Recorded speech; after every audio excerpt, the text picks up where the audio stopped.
tel ba dam lai shin nun kan bang tur hi kan don se ngam la ve mun kan phang nge shil kan hay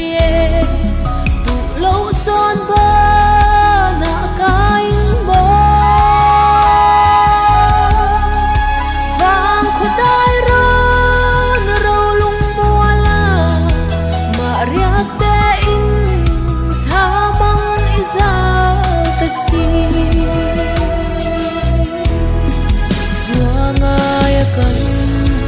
trả lại của nắng căng vang thay đón xí lâu trái bom râu mây lâu ra ba chùa quỳ lệ vào ăn vui lệ đá cây rô vang xuân ngày vang hia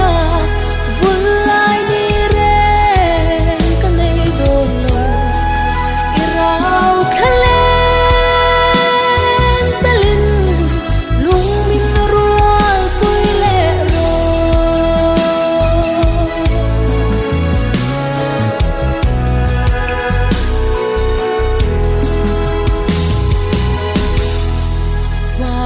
cần chùa đặt làng lễ mùa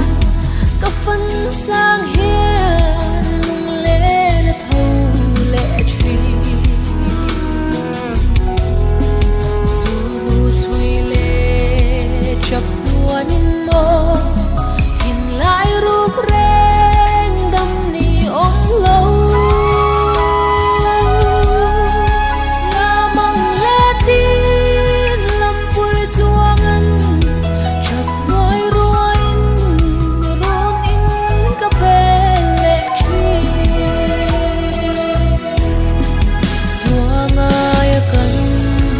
trả lại của nắng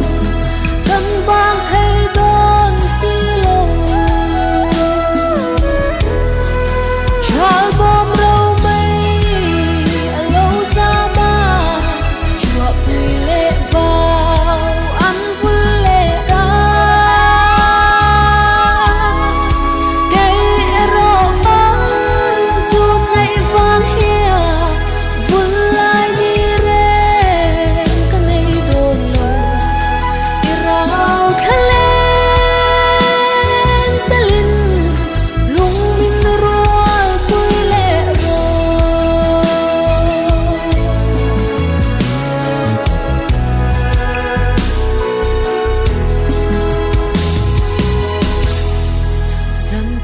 lain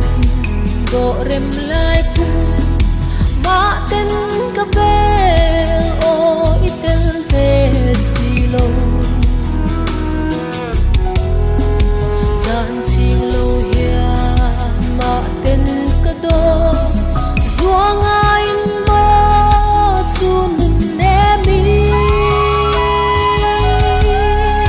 chapa za tu ching lo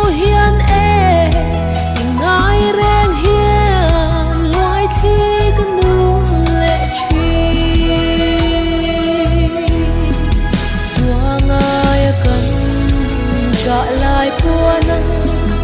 căng vang thay đón xí lâu trái bom râu mây lâu ra ba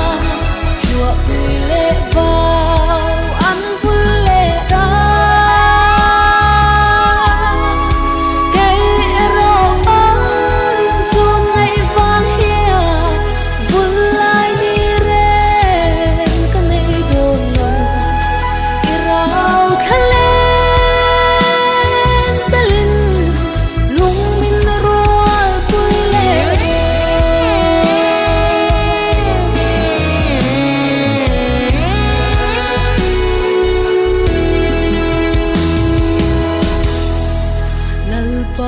paka loi na run noa kapel sang hian dong turi silo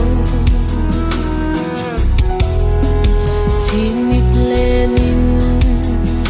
ban ruồi roa isak mel môi tân ni ong lâu rao khá xiang lối na vang khoa xuôi lâu tên mô parang iful to si xua ngài cần trả lại của nâng thân bang hay